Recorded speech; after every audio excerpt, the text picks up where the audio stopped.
Hello, everyone, and welcome to another episode of Non Sequitur Nerds. Tonight, we're going to need you to grab your Doritos and chug some Mountain Dew because we're talking video game tie ins. As always, I am Tim, joined by Ian. How's it going, buddy? Things are going pretty well. This week has been pretty quiet for me. Kids are on fall break. They're That's with my always nice. parents. I've been enjoying a week off. Um, and I just realized something when we do our intros. What's that? You said tonight, but we always post the podcast in the morning. Well, it's tonight to the people that are listening. Also, tonight to the people that watch us live, which this episode will not be live. Those of you that follow us on our socials will know we're recording at a different time this week. So, I mean, it's still technically tonight, unless they're listening in the morning because it posts in the morning. Crap. Anyway, but yeah, it's I don't know about down your way, but it is finally this last half of the week feeling like fall. I mean, being in Indiana like we are, it's always heater in the morning and AC in the afternoon. But it's Yeah, it's actually several fall now, so several years ago there was a time, and it was winter time actually. I woke up in the morning. It was 31 degrees outside, and there okay. was snow on the ground. Just a All right. light covering, not a whole lot. Winter coat, long sleeves, went into my office back when I worked at an office. Got out of the office at 5 o'clock, walked outside, no snow, it's 70 degrees outside. That I think I remember when that happened. And Yeah. I walked outside and went, what the hell? Yep, yep. So, I'm pretty sure I anyway, remember that. Yep. yep. Anyway, so tonight is going to be a shill-tastic episode as we talk about game media tie-ins and merch. So Merchandising.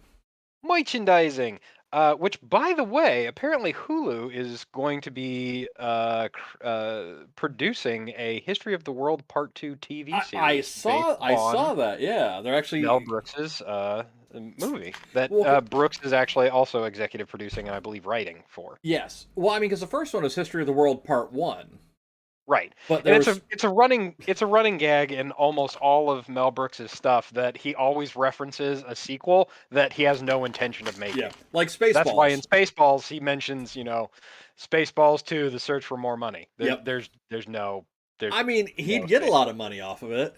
I would Yeah, watch he that in a would. heartbeat. Well, Oh what yeah, wasn't absolutely. wasn't there? I don't know if it ever came out, but wasn't there a Spaceballs cartoon?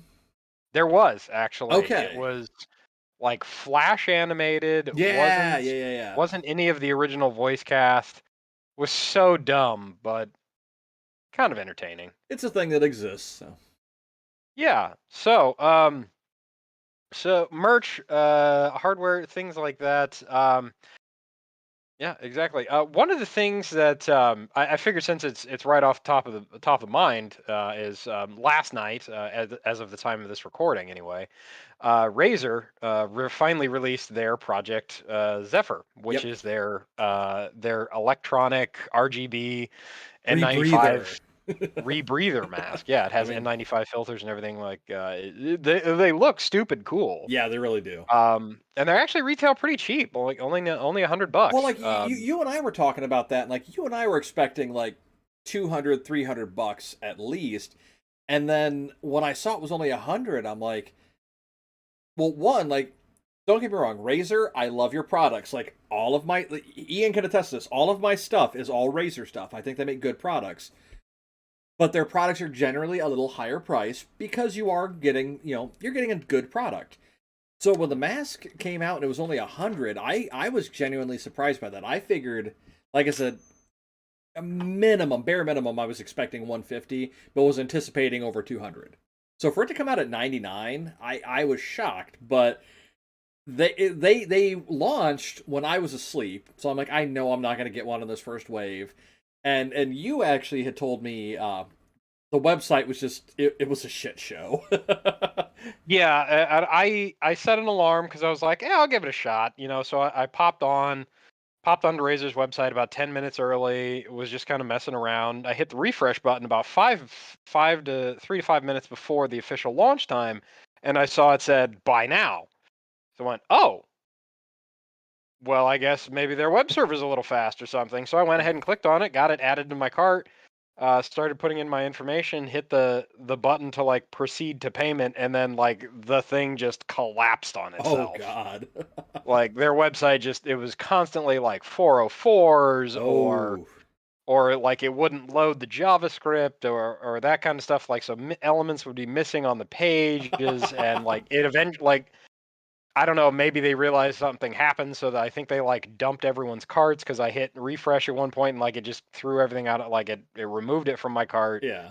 And so it was a nightmare. And by the time the website actually was able to recover, it's one of those things where you're like literally just hitting the refresh button until something happens. Right. That's about all you By can the do. time it recovered, yeah, they had sold out. So, and I'm sure there's probably going to be hundreds of these things on the internet right now from scalpers, because that It- seems to be the thing that you do these days. yep. Is you make a bot, you buy up stuff that everybody wants, and then you sell it at 400% markup. Yep.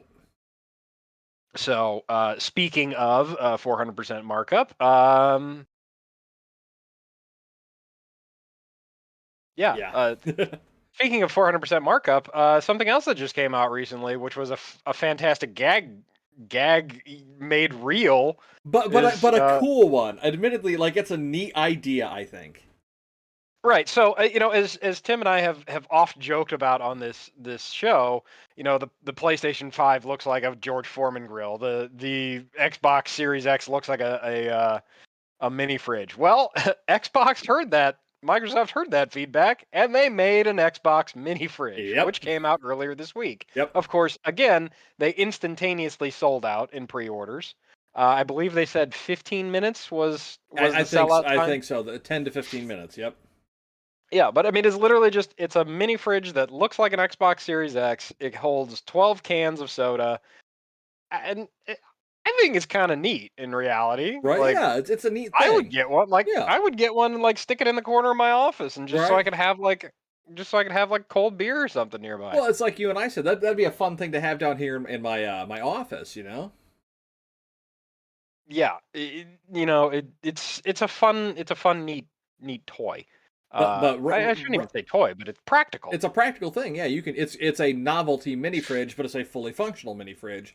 And it's not like I know there have been like other like tie-in things like, "Oh, it's a mini fridge based on something in this game."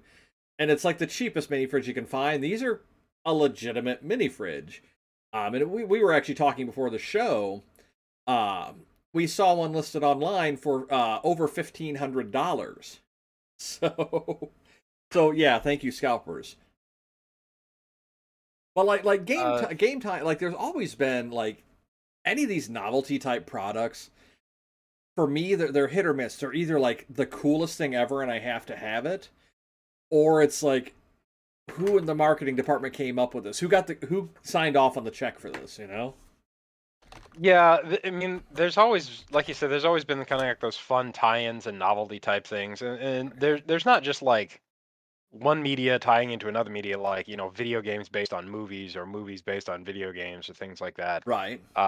Because obviously you have your fantastic games like GoldenEye, which was based on a movie, and it was probably one of the quintessential games of the '90s. Oh yeah, Um, absolutely.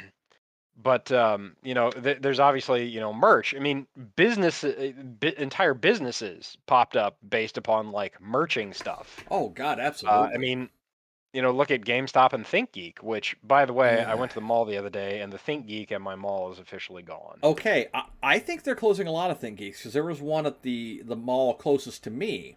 Well, the second closest to me, I should say.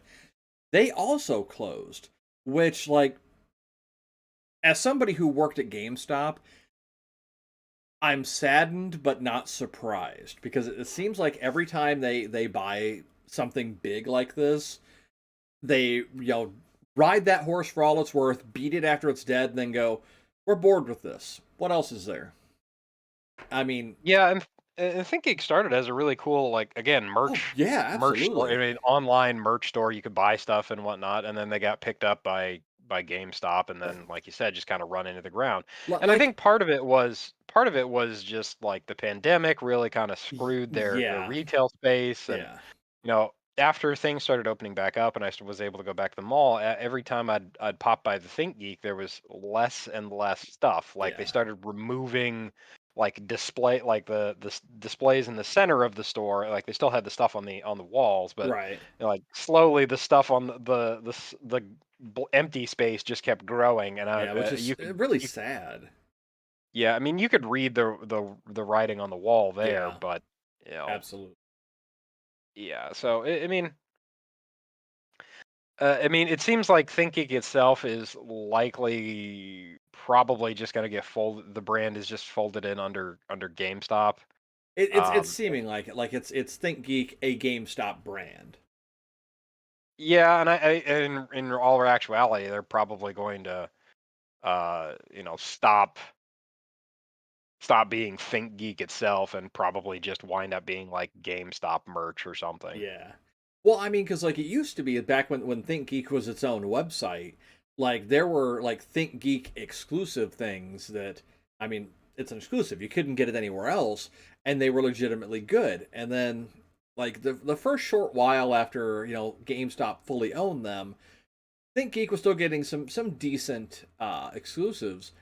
But then after that, it just seemed like it was all just, oh, well, this is a GameStop exclusive thing. And I was still at GameStop when there's the GameStop stores started carrying, toys, collectibles, statues, T-shirts, all the stuff that you when you thought of ThinkGeek, you thought of those things.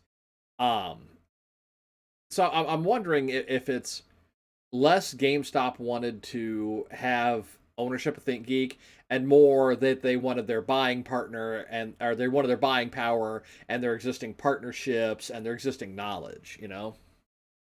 Right. And it seems like that's kind of what they did. Yeah, and it seems like they've just been. I mean, ThinkGeek's Twitter account has been inactive since basically July of 2019. Oh man, so ugh. Was really like when their last post was, and their last post was actually a button from, let's see, looks like San Diego Comic Con, and it says ThinkGeek 20th anniversary, Oh, 1999 to 2019, but it's a zombie picture of their monkey, which that is a little yeah, on the nose. yeah. Well, I Um, remember one of the last times I stopped, or when I wasn't it wasn't the last time, but it was one of the last couple times. Was actually in 2019 during their anniversary. They had if you spent like X amount of dollars in store, you got a 20th anniversary coffee cup. And like I was like $2 off, so I'm like, just give me something random for 2-3 bucks. And I think I bought like a blind bag figure of Lord knows what. But I actually had a really good conversation with the cashier there because they had actually like they were talking about how before they came on to ThinkGeek, they used to order from their website all the time, and they said, I'll be honest with you, it's sad seeing ThinkGeek kind of going the way it is.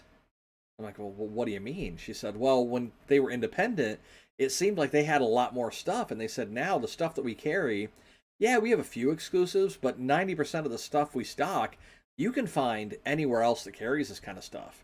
He said, she said, it seems like ThinkGeek has lost their identity. And it's sad to see that go. And like, we got on the subject of the ThinkGeek website isn't even, if you go to thinkgeek.com, it directs you to GameStop. Their yeah, website's and not even a actually, thing anymore.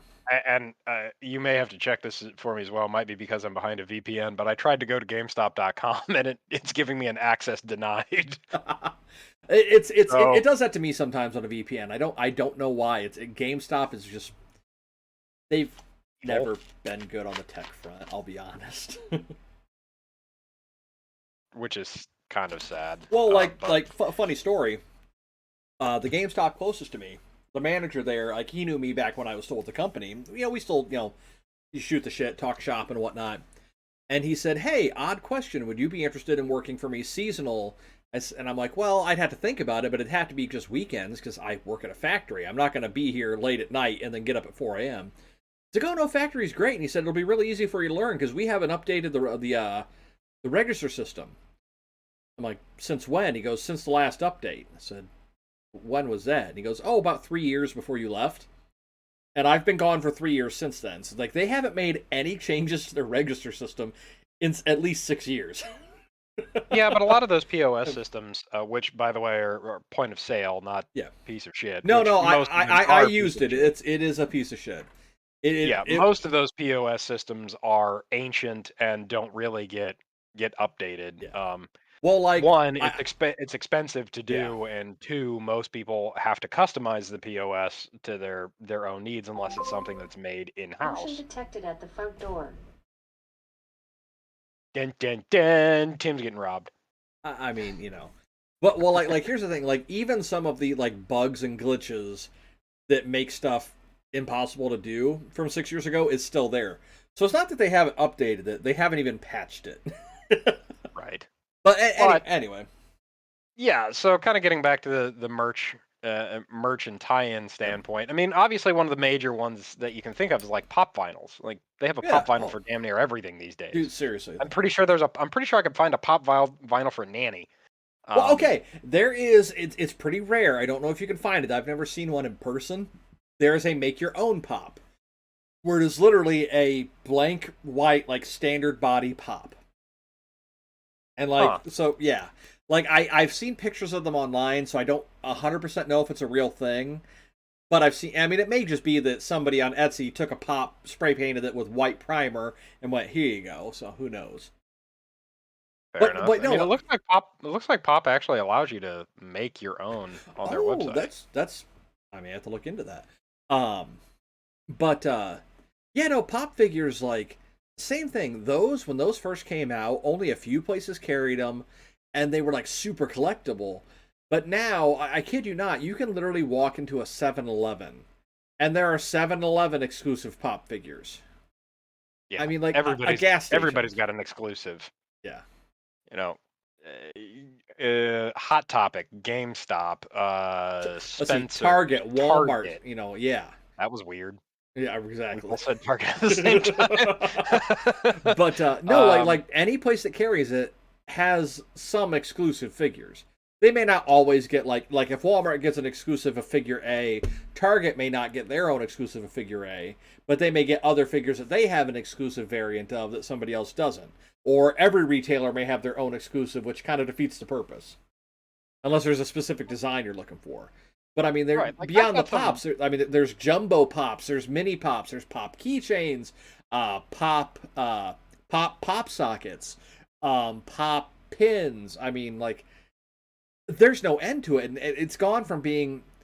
I for a while did get into pop collecting until I realized that there's just so damn many that it made me realize that to me it wasn't worth it collecting them because they went from being something that was collectible and may have value beyond sentimental value down the road to something that is so mass produced. Like if you get a variant, some of those can maybe sometimes be worth something, but like a standard pop, they produce so damn many of those now that that kind of defeats. It's not a collectible anymore, it's a mass produced item.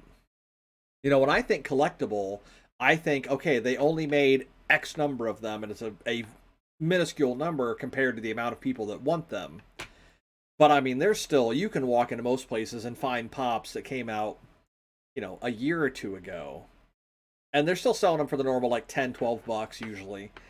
But they're not really that rare if they've sat there for that long. If it's something rare, you're not going to see it sitting on a shelf for that long.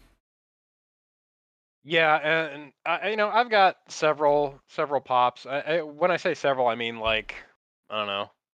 I guess I have a decent amount, probably like 10. I was going to But say, it's always yeah. from it's always from like series and stuff that I'm interested in. I'm not Yeah. just like going out and trying to buy out an entire uh store worth of Yeah. pops just to have them. One, I don't have the space for them, Yeah. and two, I don't like Like they're I'll cool, but yeah, like I'll still occasionally pick one up if I'm like, oh, that's neat. Like same thing. Like I've got maybe 20 left. Like some of them I sold a while back to a friend that was like, yeah, I'm really getting into collecting them. I just want to have a whole bunch of them because I think they look neat. So I'm like, well, hey, I'll tell you what, I've got a whole bunch I don't want, and like I sold them to him for like much less than collector value. But he wasn't looking for them to resell. He was looking for them just to have because they looked cool. But like, right. I've got a whole bunch of the Ghostbusters ones. I've got some Doctor Who stuff, some DC comic stuff. I've actually got the full first wave set of the Flash TV show, the new one, not the John Wesley Shipp one. The first wave that they did of those, I actually have all those figures because at the time that's all I watched was Flash, and I've actually recently started rewatching it. But that just kind of goes to show. In that sentence, I went from movie from the '80s to comic books to I've got Doctor Who pops. I mean, it literally pick a thing and there's probably a pop of it. I mean, there's sports athlete pops. There are wrestling pops. There are horror movie pops. I mean, it's literally whatever. I mean, anime pops. There's everything. Hmm. Yeah, and we were talking a little bit about ThinkGeek earlier and whatnot, and it just reminds me, and of course Tim is the ultimate collector. He has certainly much more crap than I I do. do. But there's other merch type things out there, like the Halo plasma sword. They have Mhm. replicas of Yep. the Super Sledge from uh, I have one sitting back yeah, there actually. yeah. That's why I mentioned it. Tim's got a Pip Boy. How many do you have? Just one, or do you have a couple? I have 3 total Pip Boys. Okay, yeah. Pip Boys. There's replica helmets that you can get There's for video there's games. miniature replica helmets. Right, as miniature as I hold replica up my helmets. tiny Mega Man helmet. Well, Right, I mean, like exactly. I have a full size, two actually full size, uh, Mega Busters from Mega Man. Right. I've got the original Mega Man and then a Mega Man X in his X1 armor Buster Nice. with lights and sound. Nice. But one even beyond collectibles, one thing that I mean, you being the grocery shopper of your house as well, one thing that I always see every time this time of year are Doritos with double XP codes for Call of Duty. So it even goes beyond collectibles to consumables.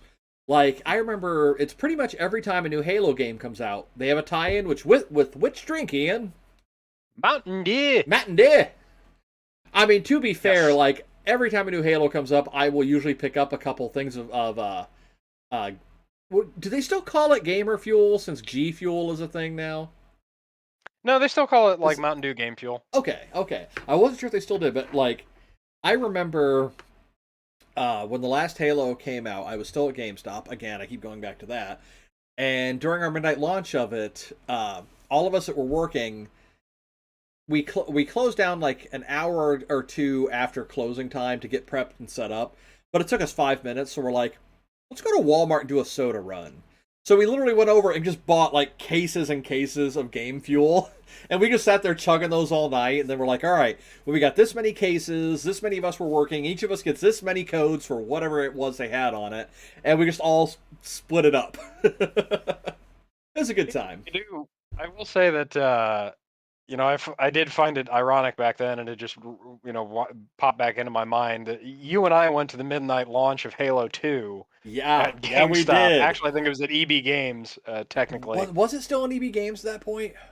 I think it I was think because I so, don't think yeah. they bought out until when Or maybe they late hadn't high changed. school, college. They might not have changed the sign yet. Yeah, maybe. So, But yeah, yeah. Well, didn't we also go we went to to? midnight launch, and then you worked a midnight launch. Yeah, didn't we also? Did we go to the Halo 3 launch, or was I working there at that point? I don't remember. No, I think we did both because you. Yeah. I think you and I skipped school both times. Uh, Shh.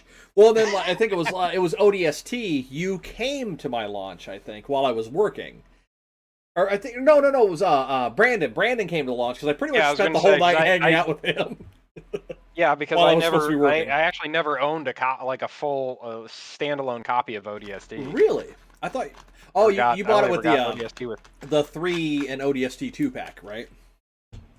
No, I No. never even had that. The only time I ever got ODST was when I with the Master Chief collection. Oh, see, ODST was. I thought ODST was good. It was Yeah, different. no, It was different, but I good. heard it was one of the better. It was Yeah. definitely one of the best ones Oh out yeah. there. It's solid. It's solid. Yeah, so merch tie-ins. You mentioned the game fuel. I mean, I think. Do you remember when they did the contest to like they had like the 3 different flavors and you got to vote on which one? They had like the midnight black flavor. What it was basically just like purple drink. It was purple Um, drink. Yep. you had the orange one, and then I think they had like a variation of Code Red because they had like a red one, but Yeah, I but think Code so. Red was already a thing at that point. Yeah. So it was like I fruit vaguely punch or remember that. something. Yeah. And yeah, I mean, let's be the orange one was the best. Don't tell that to Kevin. Remember how much of the Oh purple god, one that he drank? dude, I he mean, loved he the purple drank. yes, he did. He loved the purple drink. No, he had yeah, he Dude, drank his weight in yeah, he that, which did. is saying Yeah, something. he did. He Um, was so mad when the orange game fuel was the one that was permanent. yeah. Dude, I forgot about that, man. Yeah, so I mean there's all these tie-ins and like World of Warcraft had a tie-in with Mountain Dew as well, I think. Like because they It's had like the Horde Red and then like the Alliance Blue oh Mountain yeah, Dew. I remember that. Well, it seems like I mean it's kind of that stigma. If you're a gamer, you drink Mountain Dew and eat Doritos.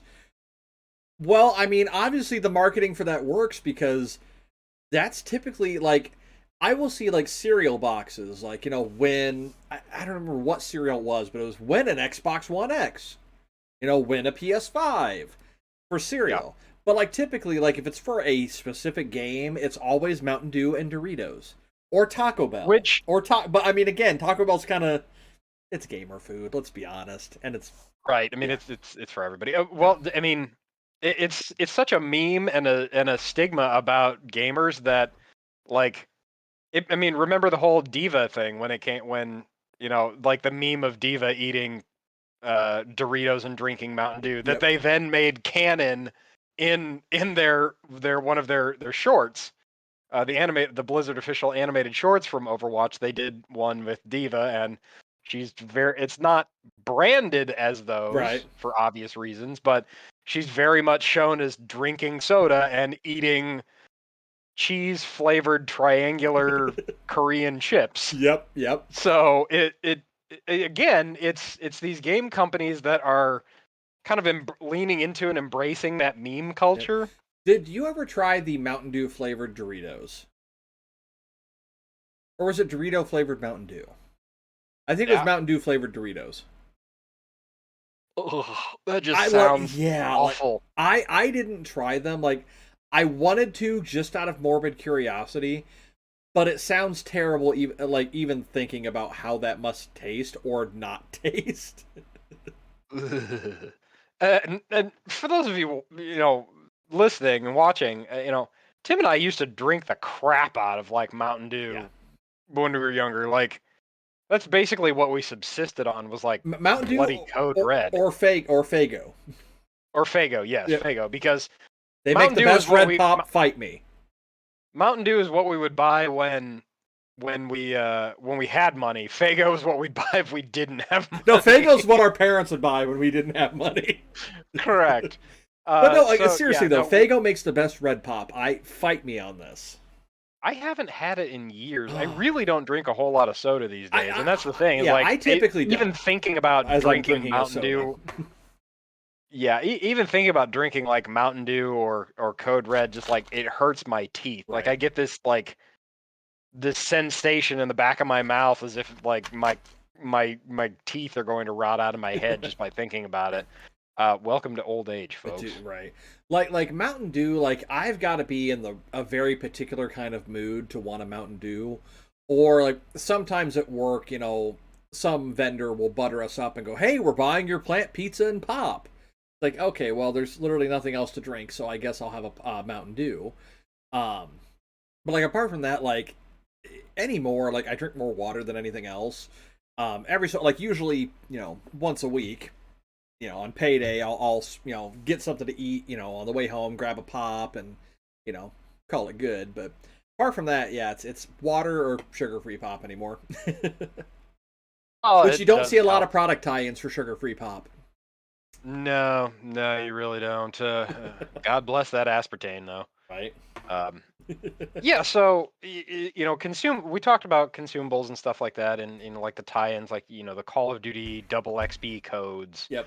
I remember we used to be able to stack those too, so it wasn't just Yeah. like it wasn't just like double X, put in this code and you unlock one double XP thing. It was like put in this code and unlock like 4 days of double XP, and you could stack them. Yeah.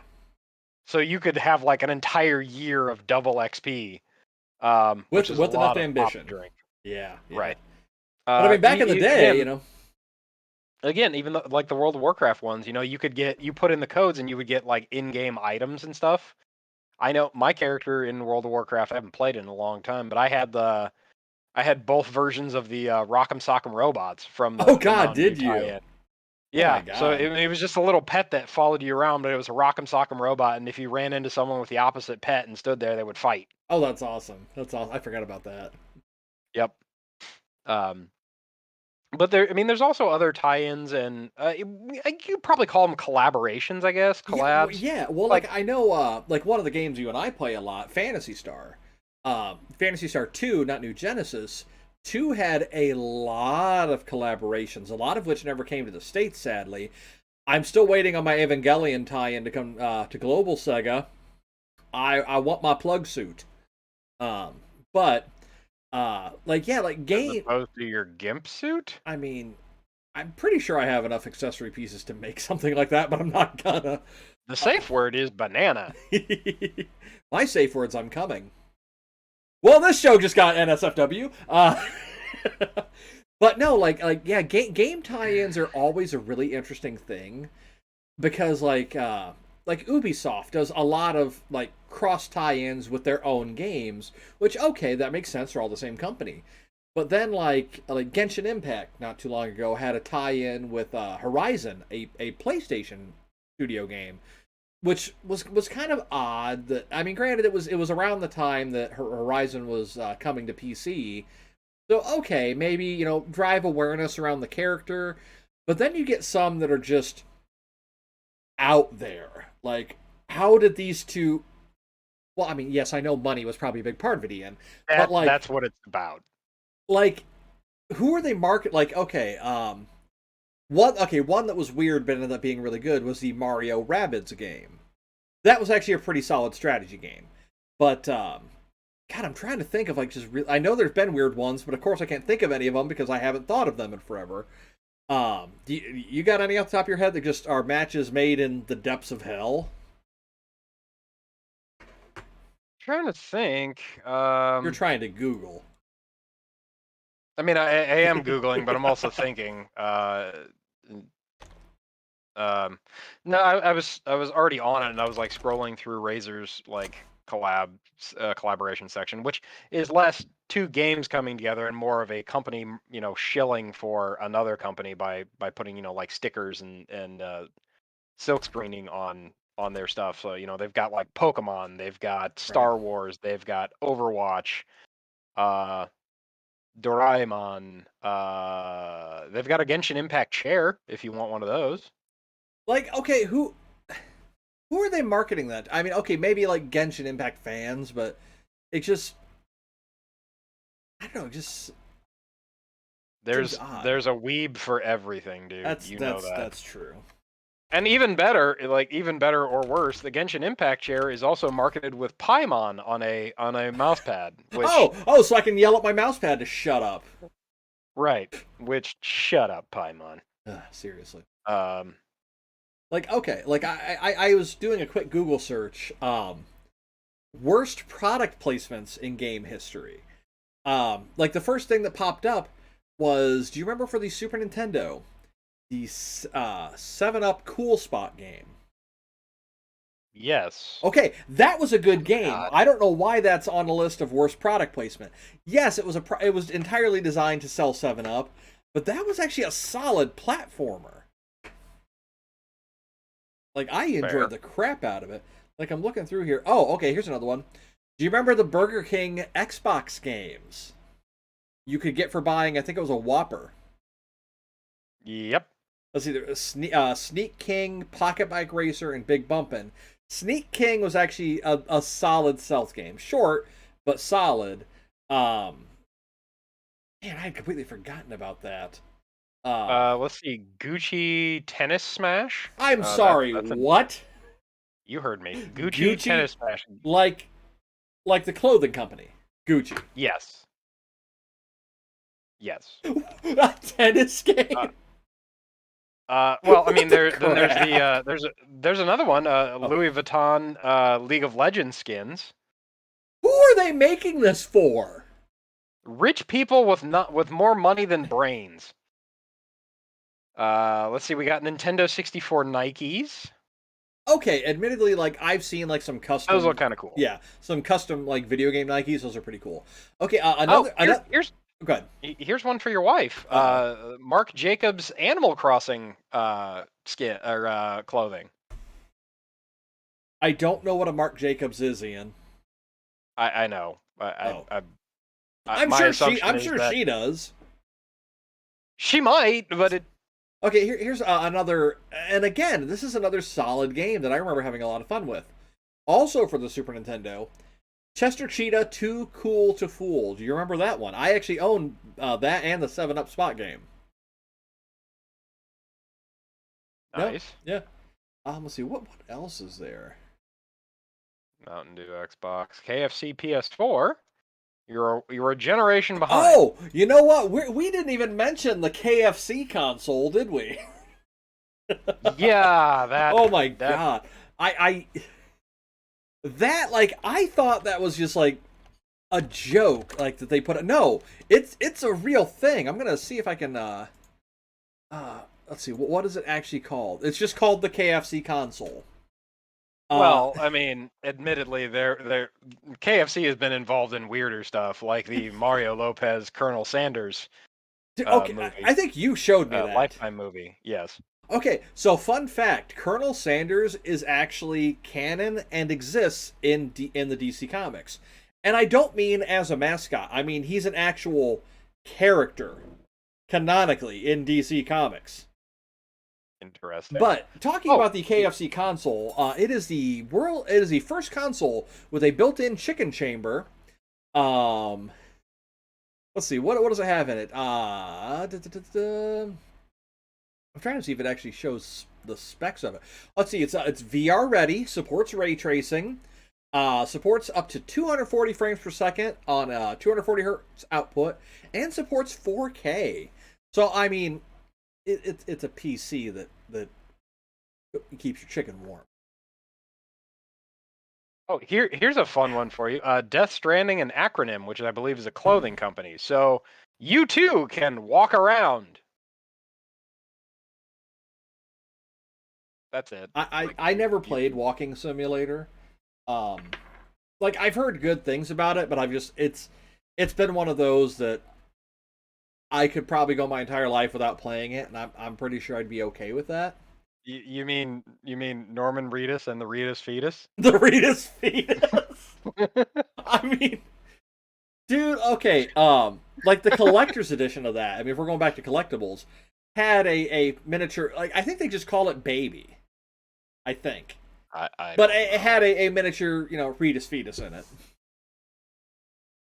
Well, I mean, you talk about collectibles. Like I've got a few game collectibles. Like I got years ago. I bought the Legendary Edition or whatever it was of Gears of War 3. So I've got a statue of Marcus Phoenix just like standing over me right now. Well, I was gonna say I've got Um, in my display cabinet over there from Witcher 3 the giant resin statue of him killing the Griffin.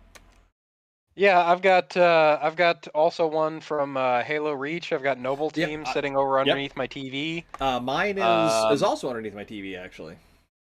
yeah, I've got some steel cases still Yeah. from back in the day. And Well, in point of fact, actually, people have discovered that they want those things so much yeah. that Best Buy even has like a very tiny display of steel cases. You can just buy the steel case for like $5. I was actually gonna say that. Um, I was just looking up. Thanks to our friends at Kotaku Australia, the 5 worst collector's editions, and there's one here. I need to find it. The Dead Island Riptide collector's edition came with a miniature bust of a female zombie in a bikini, and I don't mean bust like mid chest up. I mean it's literally the bust from the neck to the upper groinal region. So it's literally a pair of zombie boobies. But let's see. Uh, Quoting Kotaku Australia, curiously, the horrific body damage that covers most of the statuette did not extend to its breasts. Following a storm of online anger, Deep Silver was forced to issue an apology for any offense caused. Yeah. That's an interesting thing. I remember I had bought when it came out after like 400 years, Duke Nukem Forever. Was that the Yeah. I actually bought the collector's edition of that. And like admittedly, the collector's edition was cooler than the game. Like you got like a mini actual bust of Duke. You got a set of actually pretty nice playing cards, some poker chips, a few other odds and ends stuff. Like I still have it. My mini Duke is actually sitting proudly in my display cabinet because I'm more proud of that than I am of owning the game. So I mean, there've been some good collector's editions. Like things with statues always seem to be very popular. Like Ian and I mentioned some of the statues we have. I'm trying to think of what other ones I've got. I've got from the first Watch Dogs. I had the collector's edition that came with the statue from that. Um, I've got a mini Goku sitting on my desk that you got for pre-ordering Dragon Ball Fighter Z or Fighters, whichever. I don't care. Fighters. Fighters. Um, but I mean, yeah, it's collector's editions for games. I mean, again, I know we're circling back to collectibles. Like at the end of the day, I mean, you're not getting. Let's be honest. You're not getting the highest quality merchandise. You're not getting maybe the best painted. It's a money shill, but they know who they're marketing to. They're marketing to the fans that are willing to pay that extra 30, 40, 50, 100, 200 for some of them bucks to get stuff. Um Yeah. like I remember Assuming that they actually deliver, unlike the Fallout 76 collector's edition, which yeah, that was caused some pretty big fallout. when they showed one like really nice messenger bag and you got was it what was effectively dollar store silk. Right. Yeah, it was pretty bad. I mean, like I even saw the pictures. What they showed with no disclaimer that that wasn't the actual product was clearly a semi decent heavy canvas messenger bag, and what you got was the equivalent of Halloween costume fabric from the dollar store messenger bag. Like it got so bad they were getting so many like angry emails and calls that they actually ended up producing some of the canvas ones for people that bought it at no extra cost. And they say it was because of a mix up at the factory and there was a fabric shortage and this, that, and the other. But yet they didn't bother to announce that was an issue until after it was hitting like mainstream like gaming news that hey, people are getting this piece of crap. So you think that's something like if they knew that there was an issue, you think that's something that they would have like, hey, you know, anybody that pre-ordered the collector's edition, there's an issue. This is what's going on with it to let you know that the first wave of them may be this other fabric. But instead, they just shipped it out and oh, nobody will notice. Nobody will notice. Probably one of my favorite collector's editions that I got, and it's not even a super cool thing. Was one of the Fable games. I'm trying to see. I can't see it from here. One of the Fable games, the case for it looked like a book. I mean, like, and you can set it on a bookshelf, and it doesn't look out of place or anything. But you actually open up the book, and that's where the game case and everything sat in, and it had playing cards, had the good and evil coin, good on one side, evil on the other, like that. Like it wasn't much more expensive than the regular game, but it was just a fun little novelty thing. And I'm like, you know what? For the extra, I think I paid like an extra $20 for it. To me, that was worth it because it's something that it looked neat. It had some stuff in it that I wanted, and I wanted the game.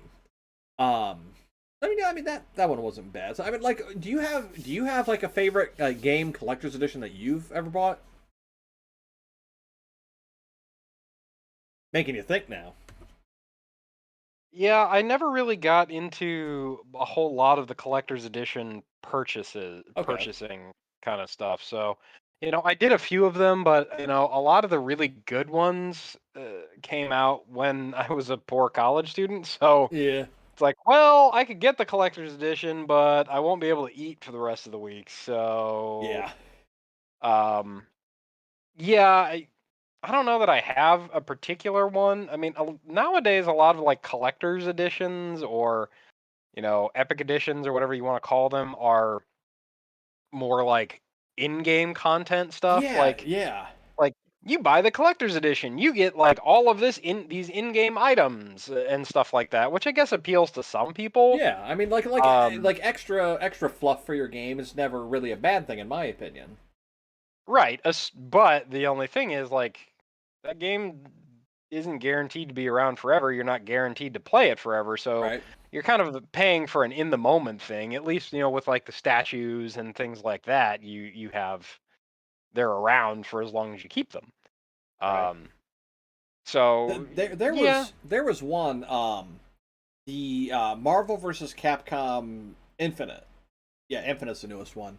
I remember the collector's edition came out for that, and like the thing for it, you got like extra in-game costumes, but then it also came with statues of it was Mega Man and Iron Man, Chun Li, and I think it was Captain Marvel. But then it also had like a display case that had six Infinity Stones in it. They lit up and it looked really cool. And like all the promotional images of it, it looked legit. And like I really didn't have any interest in playing Infinite because I hadn't really I'd kind of fallen out of fighting games for a while. But I remember when we got that one in at GameStop, they told us this is when collectibles were first becoming a thing at GameStop. They said, "Hey, if you get any collector's editions of any game that are extras beyond the pre-order, you have the option of opening them up and displaying the collectibles that come with it in our collectibles display cabinet and putting a price sticker, to see if maybe somebody is interested in the collectibles, and like that's how they wanted us to pitch it was, hey, if you buy these collectibles, you get a copy of the game with it. Or Right. If you see the big box, it's, oh yeah, it's the game, and you get all these collectibles with it. So it's depending on who you were talking to. But I'm Right. like, man, I'm really thinking about getting it just for the statues and the Infinity Gems. And I got out the statues. I'm like, man, they all look, they were really, really nicely painted, good size. They were all, very, very well designed. And I'm like, I gotta see these Infinity Stones. I opened them up. And I don't know if you remember any of the Infinity Egg memes from a couple years ago. Mm-hmm. This is what spawned it because the promo images, they looked like actual gemstones. The final product, they looked more like cheap plastic Easter eggs. it was pretty bad. Like that alone, I'm like, you know what? No, I don't want this. And like we ended up selling it like 2 days later, but it just Right. I mean, there's a lot of them that are like talking like collector's editions and whatnot. I mean, the Borderlands games had their loot chests that you could do. I have an actual when they sold it as the collector's edition and not as a you can buy the chest separate thing. I actually got it. Um, and yeah, it's sitting with my retro consoles over there because there's a shelf that Mm-hmm. I can't fit. If I put just one retro console on it, there's like way too much of a gap, but it's too small to fit two side by side. But it is literally like with a quarter of an inch on either side, the exact size of that loot chest. So I'm Right. like, you know what? There, fill in this gap. Yep. Yeah, so the Borderlands. Let's see, there was Uncharted had a loot kind of a Uncharted 3 had It's like a like a treasure box. chest. Yeah. Yeah, like a treasure. Well, it looks actually more like a trunk, like a Oh. traveler's trunk. Oh yeah. I think I remember that one. See, here's Let's one. see. I was just looking over one that I wasn't aware of. I'm not sure if this it's the promo image has the European rating system on it, so I'm not sure if this ever came to the States. Fear 3's collector's edition. I mean, it had your typical stuff. It had a steel book, a different. So you had a steel book, a comic book, an in-game weapon. But the centerpiece of it was I don't know if you ever played Fear 3, but the main antagonist, Alma, is pregnant in that one. The statue that comes with it is a naked, pregnant, emaciated Alma who the fetus inside her stomach, that part of her stomach glows in the dark. And yeah, that was a thing that exists. Oh, Yeah. okay.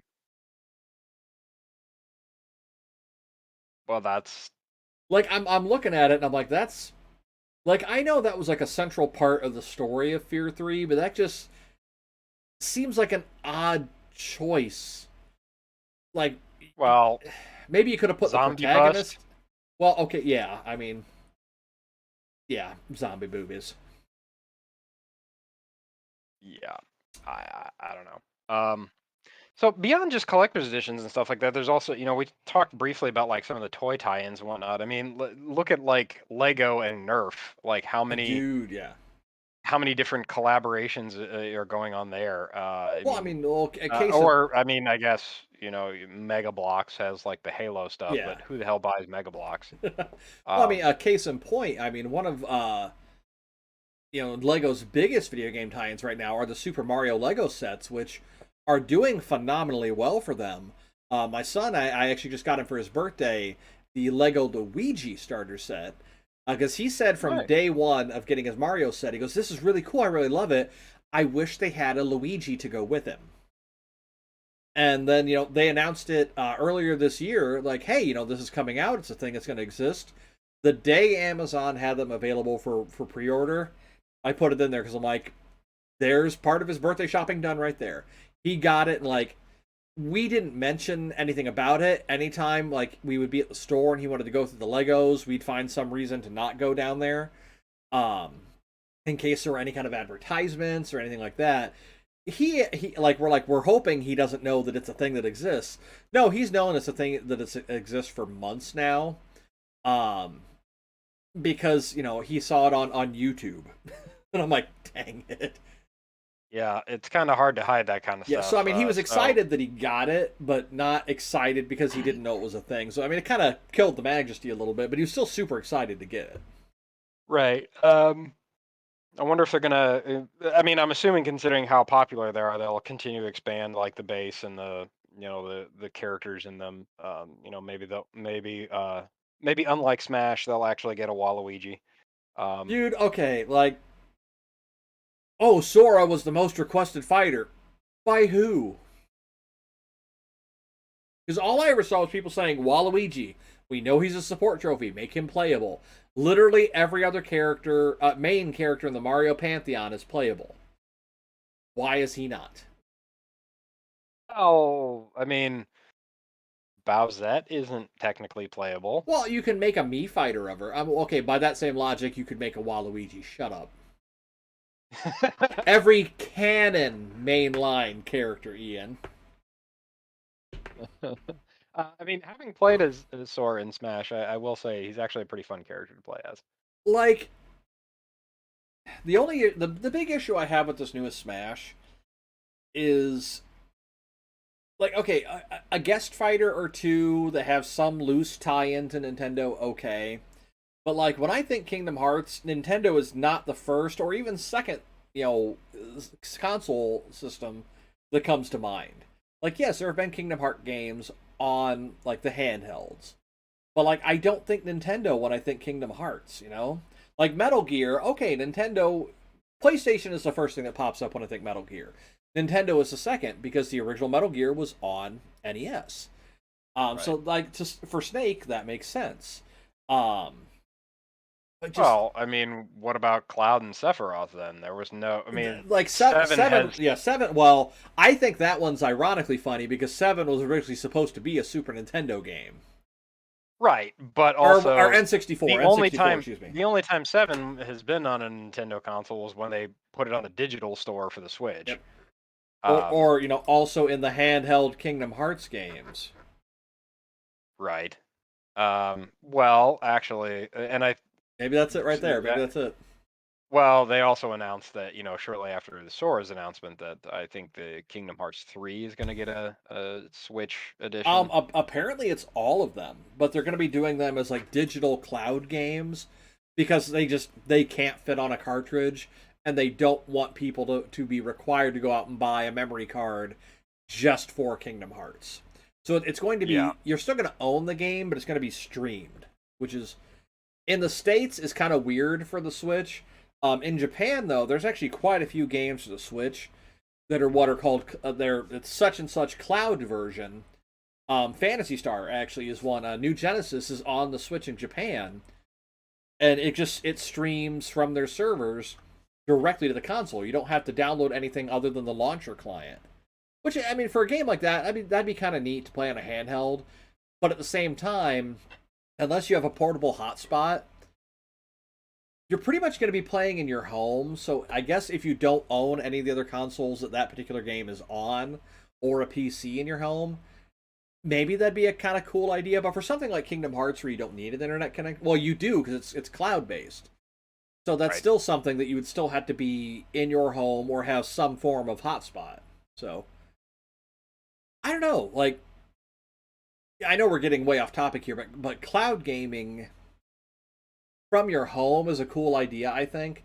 But from something that's predominantly a portable device, there's so many limitations to that that it almost seems like the point of it is gone at that point. You might as well play it natively Well, on something else that has it there and just not be portable. the next thing they're gonna have probably is gonna be something like the Nintendo Switch Pro Plus that comes with a SIM card slot or Well, something. the PlayStation Vita, the first generation of Vitas, you could actually get. I think it was through AT&T. You could actually get your Vita added on to your cellular plan, or as a standalone thing. It had a SIM card slot, but it was when 3G was still like the new thing.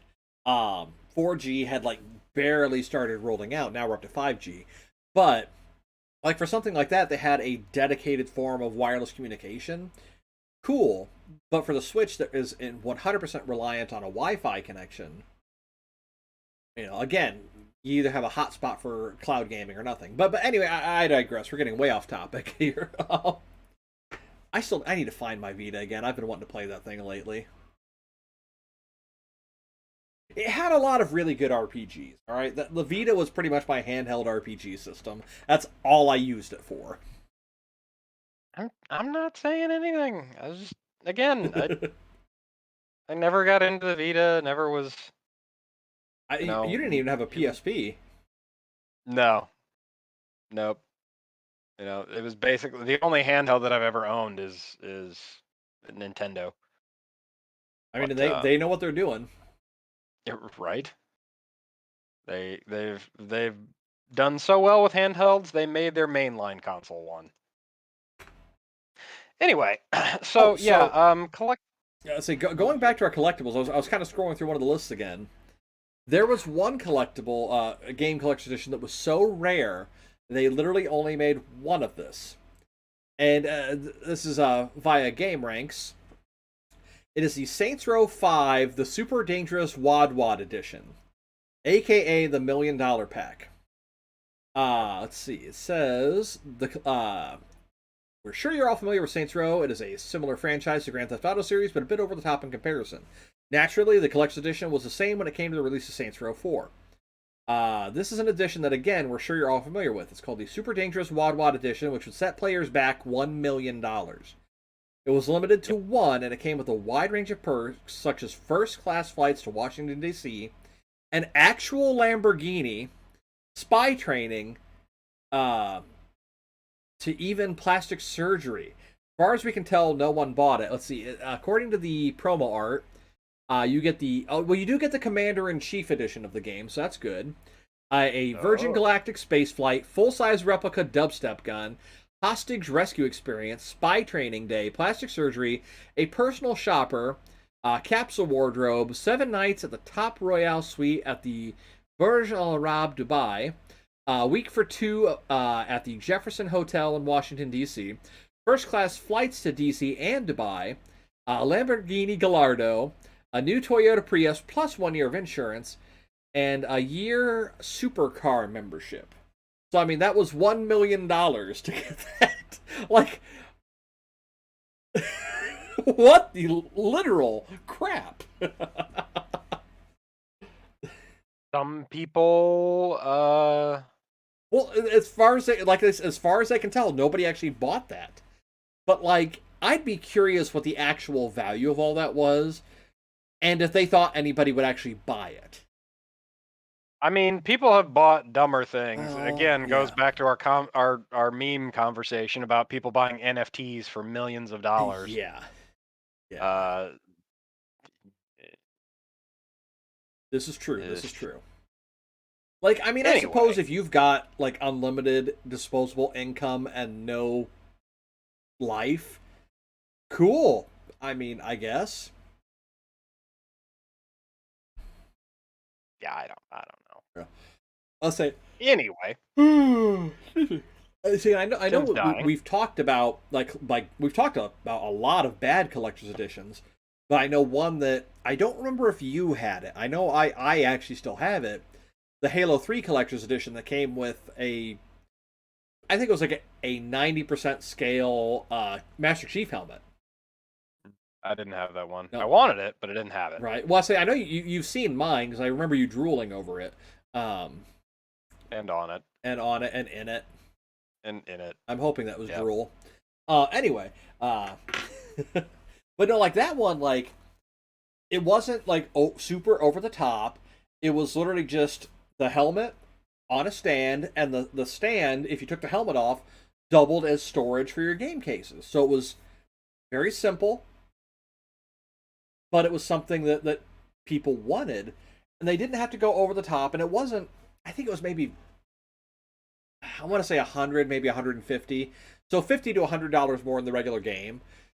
So it was a Right. little pricier at the high end there, but it was a collectible that they had no problem selling out of. And again, they didn't need a bunch of extra stuff with it. It just had a few things. I think it had some. I think it had some in-game content. Um, but yeah, like Ian said, it seems like now collector's editions are shifting more towards you get like the season pass of the game. That's your collector's edition, or you'll get which anybody can buy the season pass. That doesn't really make it a collector's edition. Or you'll get exclusive in-game content or character skins or stuff like that. Which okay, like admittedly, I know I keep going back to PSO. Exclusive cosmetics for games, I think, are a neat way because it kind of will show other people in game, hey, I did something unique. Like I have, because I was a beta tester for uh, PSO2, I got a Dreamcast mag. And like that's something that it's a cosmetic in game I can display, and that shows, hey, I beta tested this game. That was the only way to get that particular item. So I mean, it's kind of a neat. I don't want to use the word flex, but like it's a flex. Especially for your character. Well, dude, exactly. He is all flex all the time. Um, but while it is neat to get digital content, like Ian said, if the servers for a game ever shut down, particularly online games, that's gone forever. Um, or if for whatever reason you lose your account or anything like that, that content's gone forever. Versus like an actual physical collectible, you have that as long as you have it. I mean, yes, things can get broken, things can get lost, things can get stolen, whatever have you. But you still, excluding those things, you'll still always have that. Long after the game has faded from memory, you'll still have that thing. And, this is me getting nostalgic for a second here. I like that. I like being able to know, like, hey, I showed my support of product X by giving them extra money, got this cool stuff in return, and it's something that I can always look at and go, man, like Ian and I each have the Halo Reach statue set. We can look at that and go, man, I remember when that game came out. We can, wax nostalgic about it, enjoy the experiences we had with it, and we'll always have that physical thing there to look at and kind of bring that back. Versus, I think the Reach Collector's Edition came with some in-game content. Ian, do you have any idea what it was? Because I don't. I think it was like a skin or a helmet for the multiplayer. Maybe. Hey, you remember that was what it was for Halo 3? You got the flaming samurai skull See, or I helmet. did It's like that. the Hayabusa. It's like the Hayabusa Hayabusa. helmet or something like that. Did it? And by the way, folks, if you heard me chuckling when Tim said that some of these games will these games will go away. I all I could think of to myself was Yeah, that's mostly true, unless of course you're a Rockstar or Skyrim Oh game, god. in which case you're just going to release the same thing every year for 10 I'll years. say Which, yes. if you, as of this taping, they are making a remaster of or a new gen remaster of GTA 5, and they are also doing a remaster of the first 3 GTA Which games. comes out in 2 weeks, I And think. San Andreas, I believe, is included in that as Yeah, well. it's GTA San Andreas. it's 3 Vice City and San Andreas. Now, admittedly, before we recorded, as I was getting ready, I watched the little trailer they put out for it, and admittedly, graphically, they gave those 3 games a very impressive and noticeable facelift. The one thing that I did like the Grand Theft Autos of that generation had a very specific art style. The newer ones, while they are, I don't want to say unrealistic, because they're still kind of stylized. The Grand Theft Autos of that older generation were very stylized, and they did a phenomenal job of keeping that art style, but making it look new. So, I mean, kudos to them. Which I don't know if you saw, Ian. That's actually coming to Game Pass.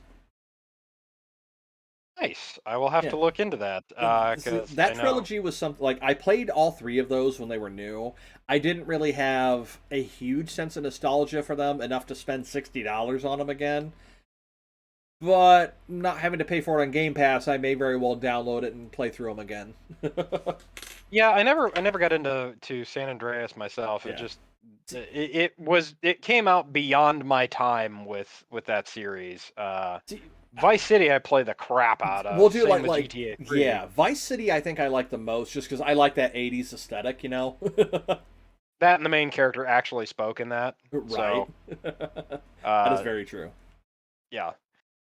Anyway, so yeah, collector's editions, games shilling for each other, tie-ins, collaborations, whatever you want to call it. There's certainly quite a lot of them out there, Yeah, and yeah. they continue to be, and they will continue to be so long as they keep making money. For both the people that are shilling for them, which is really just likely a licensing thing, Right. and then the company that is getting the tie-in, the moich, to get them to get that out there. So Right. um, yeah, I think we're probably going to wrap up for us tonight. Alrighty. Today. Going back, circling all the way back to the beginning when we have no idea what time of day it is, Exactly. because Tim and I are nothing but nerdy hermits and have no idea what even the sun looks like. I Then have again, it's blackout curtains in also my office, so I never know what time of day it is. I do too, and it's also Midwest in the middle of fall. So it is just cloudy. It's going to be cloudy, overcast, and some form of rain here for like the next 6 months. I mean, pretty much. So, Whether it's liquid rain or frozen rain, otherwise known as snow, it's going to be some kind of precipitation. yep. Anyway, so I think that'll probably do it for us today. I think so. I think so. Yeah. But thank you for joining us. We appreciate you coming on this merch-filled adventure with us. Also hedging on nostalgia, both for new, and then we have the old, and then we have the new stuff coming out, aka the Xbox Fridge. The remake of and the remakes of old stuff that's new now, but it's still old. Yes. Well, on that terrible disappointment, we'll go ahead and leave you for tonight. But one Thank last you thing, again. Microsoft, if you want to send both of us an Xbox Fridge, we will gladly do a full review of it for free. Yeah, we'll even As do long an as we get unboxing. we'll do 2 unboxing. How's that sound for you? There you go. They're never See, going to see actually, this. we'll even do 3. We'll do individual unboxings, and then we'll put them back in the box and come together and do a group unboxing. So you get 3 for the price of 2 and Boom. shipping. See, they. So, well, again, thank you for joining us today. We appreciate you coming and listening. As always, thank you to Anchor.fm, our podcast hosting platform, who feeds out to Apple Podcasts, Google Podcasts, Spotify, which Tim informed me that it seems like Spotify may be able to do video podcasts now. So we're going to be looking into that so we can Yep. host not only there, on Spotify, but also obviously we host on YouTube, where you can catch the video recordings of these podcasts. We are also on twitch.tv/non-sequitur-nerds for our live streams. We didn't do one today, so sorry for those of you that missed it. We've just got a lot going on right now. Yeah. And then let's see. Social media: Twitter at non sequitur nerd, Facebook.com/non sequitur nerds. I think that covers it all. I think so. I think you've got this down. I mean, almost 40 episodes in, you've got this down. Right. I really should have just like a list that sits above my monitor of all of the places we are located, and then I can kind of pull it up from memory. There you go. And then obviously there's the defunct Non Sequitur Nerds website, which I probably should spend some time and clean up. I But mean, in all actuality, that's not going to happen until I'm done with my MBA and actually have a little bit of free time in my life exactly, again. yeah. So, And when anyway. I don't have ADHD, which is never. What? Squirrel. Anyway, so thank you for joining us. I hope you all have a wonderful morning, afternoon, evening, weekend, whenever it is you may have be tuning in and listening to us. Thank you for listening, and we hope to catch you again next time on Non Sequitur Nerds. So, for the nerds, I will say goodbye, and I'm Ian, and I'm Tim. We'll catch y'all later. bye. Bye.